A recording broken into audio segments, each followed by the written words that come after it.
24 billeddigte ved Kåre Gøtzsche. Min filosofiske tvilling humanoid er lidt rystet forståelig ved synet af min forvekslingsdublet. Den taler som jeg taler, tænker mine tanker, begår nådesløst mine fejl, har alle mine utilstrækkeligheder, ret ensomt ego ligesom jeg. På et punkt er vi dog forskellige, min realistiske humanoid-kopi og jeg. Vi vokser langsomt fra hinanden, den er dømt til at være som jeg er nu, selvom jeg ellers og en dag går bort. Hvor jeg i bund og grund er glad for ikke at det bliver min skæbne, dømt til at være mit tredimensionale, uforanderlige spejlbillede, nøjagtigt, ligesom jeg er netop nu til evig tid, min arme tvilling humanoid. Den spangulerer lige nu ved min side, hvad den tænker på er ikke godt at vide.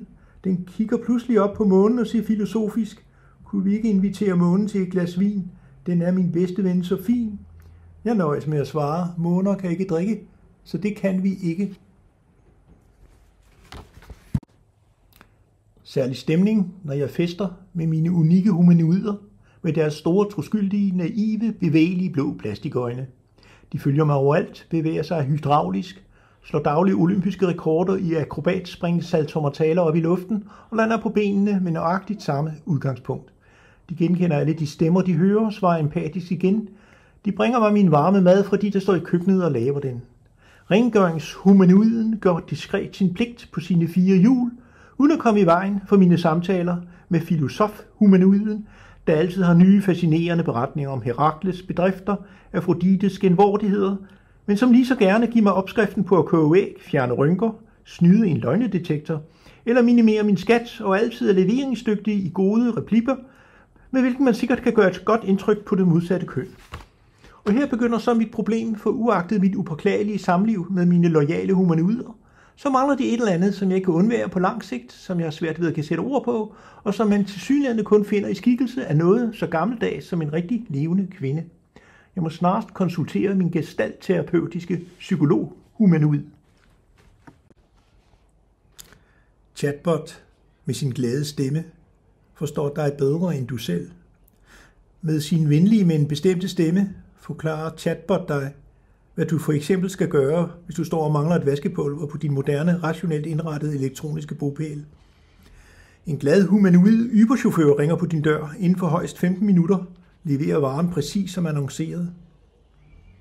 Børnene betragter chatbot som en personlig sekretær. Hun forstår dig bedre, end du selv gør. Stiller kun spørgsmål, hvis de oplysninger, du er kommet med, ikke er nok. Hun kan utrolig mange ting, for eksempel finde vej til din næste destination for dig selv. Faktisk kender hun din næste destination, før du selv gør. Det vil altså børnehaven, folkeskolen, fodboldklubben, børnepsykologen, der også er erstattet af en forstående, empatisk chatbot. Vi voksne behøver ikke længere at tale til hinanden eller til vores børn, som til gengæld heller ikke taler med deres forældre. Alle taler i stedet for til chatbot, og alle er meget gladere.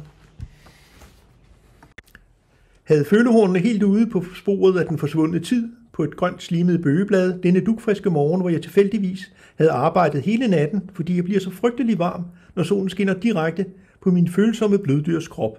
Altid rart at have egen sneglefod, solidt plantet under eget kringlede snodet kalket hus, på en gren højt oppe på et susende bøgetræ. Man ved aldrig, hvad morgendagen bringer længere nede af sultne fugle, glupske mus, nysgerrige grævling eller blive trådt på af en eller anden klodset kæmpesarver, også kaldet menneske, så hele huset knaser. Så de fjolser ser sig sjældent for. Jeg overvejer at klage til Folketingets forbrugerombudsmand, eller Miljøstyrelsen, eller FN. Ikke nok med, at de lader mig gå på salt, for derefter spise mig kogt i olie, eller noget i den retning spidet på en specialdesignet sneglegaffel, hvis de får mulighed for det. Kæmpesaverne tramper også samvittighedsløst rundt på os skovens sande rengøringsassistenter, uden hvilken naturen aldrig kunne gå sin gang, og gamle rådne bøgetræer for eksempel få en smuk værdig afsked med denne verden, i maven på os uundværlige evigt arbejdsomme snegle, der altid går ind for genbrug. Vor paringsdans er naturligvis gribende, romantisk. Først sætter vi fod mod fod, så kælder vi med følehornene, og så skyder vi en kalkpil, en armorspil, ind i hinanden med en passende pakke sæd, som vi hver især kravler rødmende bort med. Og nu er det tid til at trække følehornet sig til sig. Jeg må glide videre på min slimede vej, hastende med tungen ud af munden, for at raspe dagens nødvendige alger, svampe, bark, grene. Mit sneglehus blev ikke bygget på en dag. Gravskrift for en anderledes kvinde. Rejsende, hvad jeg har sige, er kort. Stop op og læs. Dette er en uhyggelig grav for en smuk kvinde. Hendes forældre gav hende navnet Claudia. Hun elskede sin mand af hele sit hjerte. 2 sønner fødte hun. Den ene efterlod hun på denne jord. Den anden tog hun med sig i graven. Hendes tale var som sød musik, og det var en fornøjelse at omgås hende. Hun passede vores hjem, hun spandt vores uld. Jeg har talt. Gå bort. Oranguiderne. Disse kludeklædte, tobenede væsner, min daglige komiske adspredelse, står altid uden for mit burs tremmer, kigger nysgerrigt forundret på netop mig, med deres små, måbende, blege, hårfattige ansigter, slappe muskler, beskedne kropsbygning, forklodset til at klatre i træer, altid oprejste på 2 ben. Hvad bruger de armene til? Man ser dem næsten aldrig kravle på træer, på møbler, på fortove, på alle 4. Kun deres små livlige børn gør den slags. Børnene er i øvrigt også meget sjovere at kigge på. Oranguiderne skammer sig sikkert over deres nøgne hud. Ingen tvivl om den sag. Derfor går de næsten altid med klude udenpå. De har også noget at skamme sig over med de komiske kønsdele, som de er nødt til at rende omkring med, selvom de nogle gange er påfaldende store, at de skulle skammelige pinlige at se på. Oranguiderne på min fladskærm-tv foretager sig mærkelige ting, udstøder mærkelige indforståede lyde, bevæger sig på mærkelige måder, typisk i chancer i op til flere timer i selvbyggede kasser, i bjerge, på sletter, ude på vandet, eller også i små komiske kasser med hjul på, eller kasper på havet med sejl på, eller kasser i luften med propeller på. Af en eller anden grund virker deres meningsløse liv adspredende, ligesom min daglige banan. Den ros skal de da have. Facadens klaviatur giver os mange tangenter at spille på. Smilets facade er eksempelvis altid rar at have på, så længe det ikke er falsk forstillelse. Hadets facade med de skarpe øjne, vredens mere kontrollerede udtryk, forbavselsens overraskede udtryk og sarkasmens spidse ansigt. Facadens øjne siges at være sjælens fysiske spejl, også selvom sjælen blev afskaffet med reformationen. Blinde mennesker har desuagtet ofte smukke sjæle, fordi de har lidt og gået så grueligt mad igennem. De må opfinde alt det, de seende kan se, hvilket man kan se på deres ansigter. På pladsen foran parlamentet stod sjælenes skamstøtte. Et mærkeligt monument af gummi. En 20 meter høj pyramide, orangerød, opadkravlende skulptur. Sjæle er som bekendt af gummi. Derfor mærker sjæle altid hårde stød og bump, når de kravler oven på hinanden. Sjæle lugter fælt, når de går op i giftig røg, imens de i skærsilden brænder. En indtagerhælder sandhed driver folk til vanvid. Sjæle kan man forme til nyttige slaver, der alting laver. Det er derfor, de altid kravler opad, oven på hinanden ubønhørligt opad. Evigt stræber de altid opad. Det var derfor, parlamentet vedtog, at skamstøtten skulle fjernes. Den blev simpelthen for høj, og kunne risikere at vælte ned over parlamentsbygningen, så demokratiet var i fare til skade for nationens omdømme. Derfor blev skamstøtten demonteret, kørt bort til ukendelighed, destrueret. Menneskemaskinen fabrikerer mennesker på stribe. Hvor folk kommer fra er en gåde. Pludselig er de her kaotisk i millionvis, usorteret i en utrolig høj bunke, arme, ben stritter ud. En fod kører rundt som hjul på det evigt fremadkravlende, bankende menneskebjerg, hvor nogle ligger øverst og andre ligger nederst. Hulter til bulter, pinligt syn, mangel på orden. Inden folk puttes ned i kasser, opdeles i klasser af sorteringsrobotter, høj og lav, klog, det modsatte, syg, rask, rig, fattig, hvid, sort. Alle nødvendige kriterier for at blive klassificeret og maskinelt certificeret. Herefter placeres kasserne på samfundets evigt fremadrullende samlebånd. Robotterne langs båndet samler folk op til deres job i arbejdsmarkedets maskine, frasorterer fejleksemplarer og uegnede elementer, baseret på koden i din DNA-streng og visse muterende gener, til gunstig selektion, så vi alle statistisk set med stor sandsynlighed kan få en fælles lykkelig fremtid. Portræt af en dekadent kvinde. Ukendte kriminelle går iblandt os. Ikke alle forbrydelser opklares. Forklædt som innovativ maler brød du ind på instituttet, stjal den faglige bevidsthed, malede mand-kvinde på væggen, forstyrrede de matematiske beviser i auditoriets fuldendte formel-univers. Studenterne syntes, du var pervers, men når en glad neandertaler, mand-kvinde maler, er det abstrakt kunst med Picassos initialer. Du forførte en 14-årig dreng, smuk knægt lå der i sengen, du spillede lyrisk på hans streng, så han så måne stjerner. Du skiftede ham fra tilstand passiv til tilstand aktiv mand.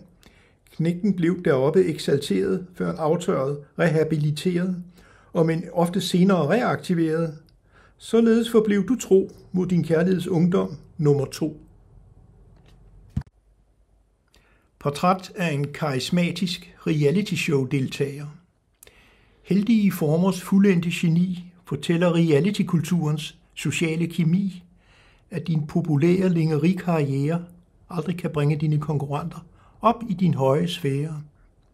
Hypnotisk transparent karisma på strand i Palmers skyggeturisma.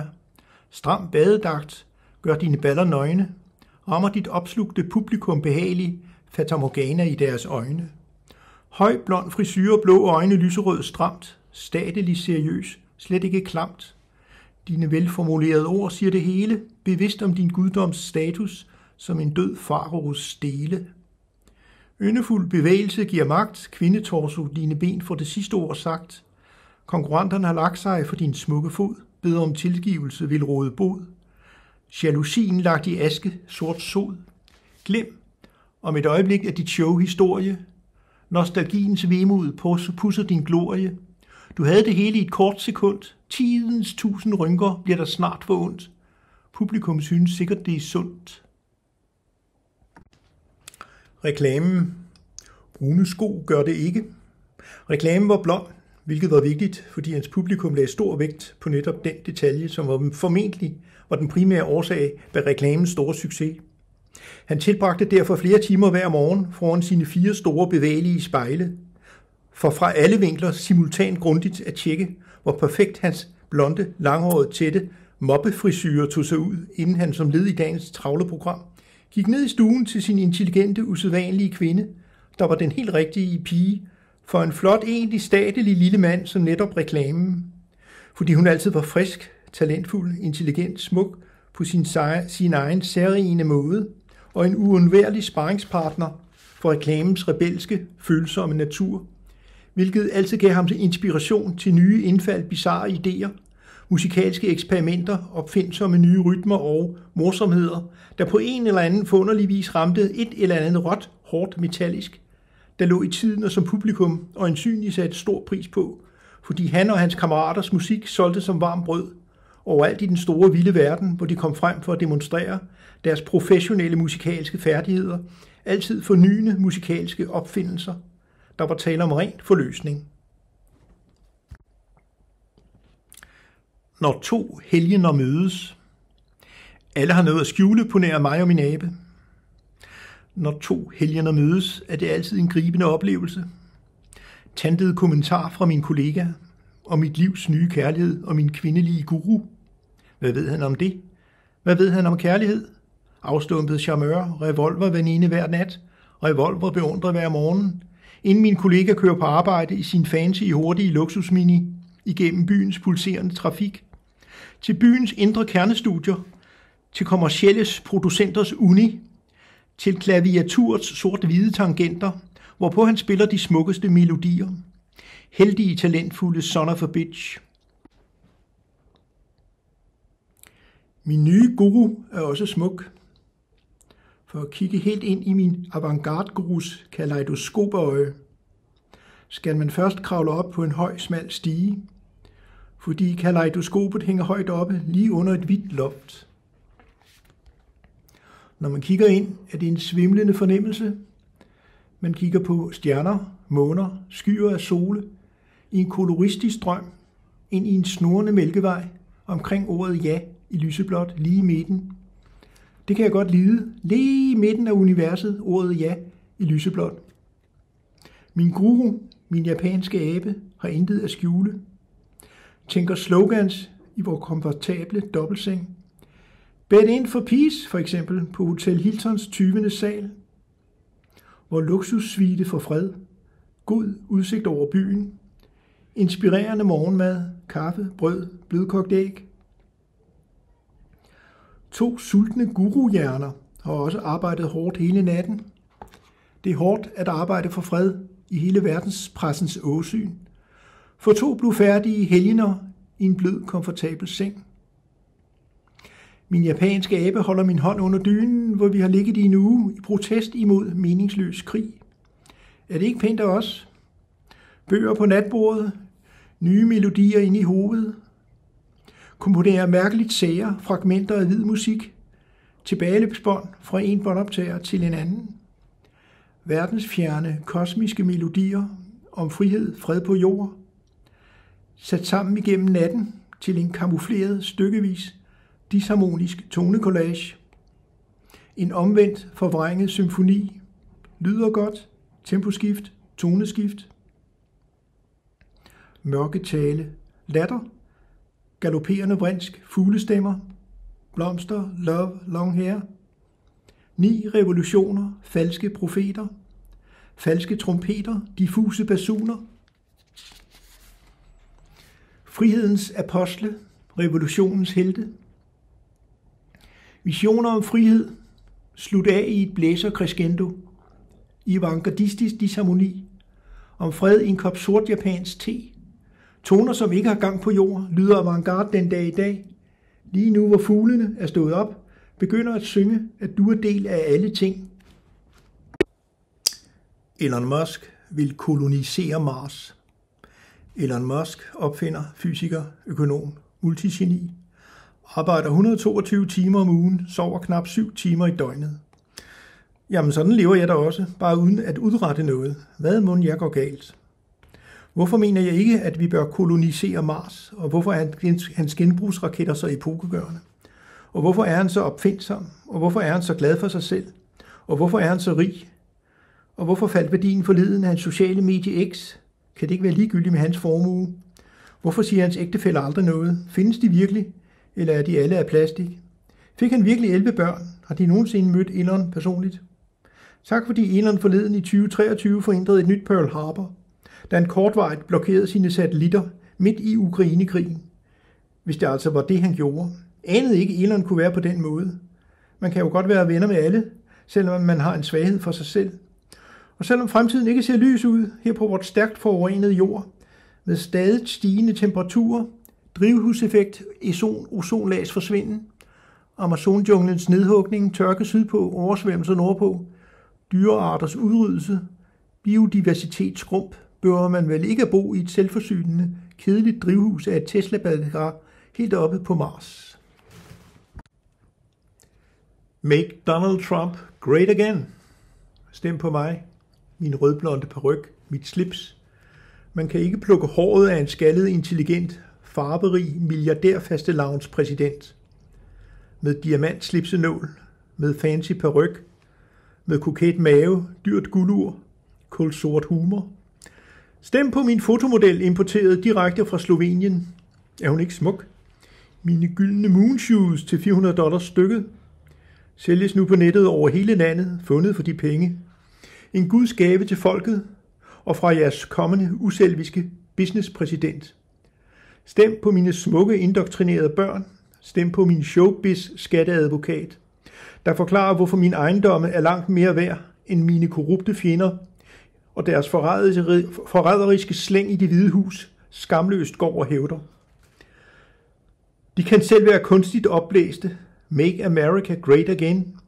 Hvorfor støtte en uretfærdig krig i Europa, i Mellemøsten, i Asien, når vi ikke engang kan beskytte vores sydlige grænse ned mod Mexico, imod farvede, fattige, forhudlede, ulovligt indtrængende migranter fra fremmede subkulturer.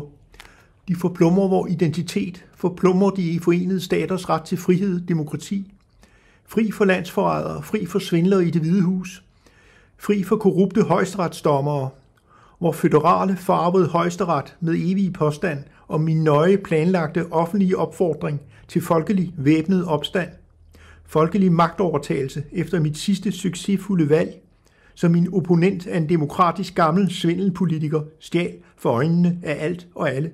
Stem på mig. Make America Great Again. Lad mig fortælle dig, hvordan livet bliver. Et sekund til dig, en evighed for mig. Skulle et sekund synes kort, være taknemmelig, jeg ikke også tager det bort, fordi jeg er tidmanden, ja, tidmanden. Hvis du er et barn, gør jeg dig til olding snart. Hvis du husker godt, gør jeg dig senil i en fart. Hvis du elsker Mona Lisa, så skøn at kigge på, for hendes ansigt dybe rynker, før du andet kan nå. Hvis du kigger på dit ur, er tiden netop gået forbi, før det blev din tur og alt det, du ikke fik nået. Og hvis du spørger, hvorfor tiden hele tiden går, er det fordi, jeg ikke ved, hvordan en tidmand stille står. Boeing 747 til Venus og Amorinerne. Chartertrip. Boeing 747 høflig pilot med blå øjne. Super Steward. Pilsner, smørbrød på luftplatte i marchhøjde knap 10 km. Som skudt ud af Skandinaviens depressive, kronisk blytunge gråvejr, kulde, småregn, hoste, lyden af gummistøvler og irriterende nærdemokrati for selvsmagende, opstyltede, kedelige fjernsynsjournalister, travlt beskæftiget med vigtige ligegyldigheder i samfundstjenesten, hellige navn. 3 timer tager det, om sider ud i blå himmelbrise, tøf, i den disede horisont, Middelhavets skvulp, lunt sommer, solglimmer vand, anderledes vulkanklipper, sort rullesten, sand, mild brise, stegte blæksprutter, græssalat, sorba. Udsigt til ryggen af nøgne Venus, hun sidder på 2 velformede appelsiner på et hvidt håndklæde, omgivet af 4 amoriner. Hendes ryg og det, hun sidder på, bliver man aldrig træt af at se på og drømme om. Verdens tilblivelse, amorinernes ophav. 2 af dem slås for sjov, en står på hovedet, selvom det er svært, og en svømmer rundt i vandet som en anden delfin. Velkommen til de frie tankers ubekymrede synkope kædedans. Du er fri nu. Velkommen til genopstandende Atlantis. Dit selskab var som at komme i himlen. Dit ovale blondineansigt med blå øjne over en koket lille næse stod fint til dit snusfornuftige humoristiske væsen, din lyse stemme. Du forstod alting, selvom du beskedent hævdede, at du ikke kunne tænke. Du havde smukke læber, både fra oven og fra neden, glatbarberet uden tatovering over 2 lange, slanke ben. Man kunne høre på din pigestemme, at du vidste, hvad lykke var. Dine 2 håndfulde, fuldendte balloner vuggede stramt hypnotiserende over dine taknemmelige ofre. De blev alle bidt af dig, ville alle være blevet sindssyge, hvis ikke de tilfældigvis havde mødt netop dig. Hvad skulle de ellers gøre, når de går op i deres arbejde, når de går op i deres karriere, når de går op i deres udseende, når de får ring i øret, når de går op i omdømme, når de tror, de lever så længe, at det føles som en evighed, set i evighedens perspektiv? Hvad skulle de ellers gøre, når de får børn, når de siger, det er meningen, når de går op i børnenes uddannelse, når de siger, det er meningen med samfundet, at der er mange folk, der hver dag året rundt går op i arbejde, karriere, udseende, ring i øret, omdømme, at få børn, uddannelse, meningen med samfundet, uden at synes, at det er komisk? Hvad skulle de ellers gøre? Køb Slum Komfortable. Køb Novos nye lykkepille. Innovative, højtuddannede, dedikerede biokemikere har på ny vis samfundsgefyld udviklingstalent. Det drejer sig om udviklingen af den meget efterspurgte, længe ventede ny lykkepille Slum Komfortable. Medicinalfirmaets nye succesprodukt indeholder ny, udviklet, helt risikofri, sanseforvrængende kemikalie, som virker, så selv den ydre verden ser godt ud. Så selv moderne infrastruktur ikke indbyder til aggression imod entreprenøren, bygningsarbejderne, samfundet som helhed. Så rækker af firkantet gråt betonbyggeri er noget, du faktisk kunne have lyst til at bo i, uden at miste dit gode humør, uden at din selvmordsrisiko stiger. Køb Novos nye pille Slum Komfortable. Hjerte-karsygdom-risikoen formindskes. Fertilitet forventet levetid forøges. Ingen påviste bivirkninger. Produktet gør dig resistent mod æstetisk sans, moderne arkitektur, rationel byplanlægning, garanterer permanent farveblindhed, transformerer på kort tid dit skønhedsideal, så ydre verden passer til dit forvandlede indre. Immunitet garanteret på blot 6 uger. Slum komfortable. Let's make the outside world great again. Humanoidernes blå planet svæver rundt om solens lys, uden nogensinde at blive set i Jupiters skyggens kolde gys. På planeten er der ilt og vand, det giver dens blå patina. Humanoid kvinder og mand lever i universets vagina. Oprindeligt var humanoider primitive, skød dyr med bue og pil. De gik berserker, drak sig stive, dansede kædedans med stil. Så begyndte de at tænke intelligent over naturlovenes mirakel. De byggede maskiner med talent. Videnskaben blev deres orakel. Humanoiderne opfandt robotter til at udvikle deres civilisation. Robotterne blev så kloge under Sutter, at de tog magten ved revolution. Nu styrer robotterne planeten. Humanoiderne er robotternes slave. Sidder og filosoferer i salveten. Kedsommelighedens nådegave. En hver robot med respekt for sig selv, med kunstig intelligens, batteri som hjerte, programmerede følelser, hydrauliske arme, ben, bevægelige plastikøjne, forudsigelig humor og et begrænset sjæleliv, synes ikke rigtig skabt i naturens billede. Filantropi er min hobby, dit smil min glæde. Om kvinders skønhed jeg gammeldags kvæde. Med blå øjne så naive, mine poetiske ord formilde selv de stive. Med gang så usikker, forkrøblet halt. Siden dengang jeg slap rebet og 6 meter ned på glippegrund faldt. For at gøre indtryk som turist på Island med en særlig unik pige, sprang jeg ud over klippens kant, uden en lang solid stige. Et øjebliks letsindighed, så var min skæbne besejlet. Førhen flot atletisk fyr af alle kvinder ombejlet. Hanget i rebet i over en time, lunde, mågeskrig, fugleklatter, ramte mig i stime. Smerte ingen fatter, 6 meter ned der manglede, rebet for kort, der jeg hang. Islands 1000 år, jeg sang. Når tiden står stille, falder dine øjne ud. Intet er længere til at fatte, næsten der hvem ved. Det gør du rent faktisk. Du bliver til en kompakt, lille, hvid kugle. Men det kan du ikke længere selv se, fordi du har forandret dig så radikalt, at du ikke længere er til at kende igen, selv for dig selv. Selvom det selvfølgelig er stadig er dig, dit gode, gamle, hyggelige, joviale jeg, i den udstrækning, det nogensinde eksisterede. Men nu har du nye muligheder, kan trille rundt omkring helt sorgløst og smertefrit, fordi du ikke længere kan tænke føle på den gamle facon. Hvem ved, hvilke tanker, følelser en hvid kugle som dig gør sig? Hvordan bliver en kugle stiv erotisk, for eksempel bliver den cigarformet? Hvad tænder den på? 4/3 gange pi gange r opløftet i tredje. Bliver den fornærmet? Bliver den kasseformet? Eller hvad sker der, når 2 kugler støder i sammen? Klik, klik, det var uheldigt. Det må de undskylde. Eller måske var det bare heldigt at støde på nogen, hvem gider trille mutters alene omkring. Hvad gør en hvid kugle, når den bliver ensom? Begynder den at lave sjov? Snurre rundt om sig selv? Eller bliver den bare kugleskør? Begynder den at skrive bøger om eksistentialisme for at få tiden til at gå? Den falder jo lang, når den står stille, om væren og intet, om hvorfor man bliver til en hvid kugle, når tiden står stille.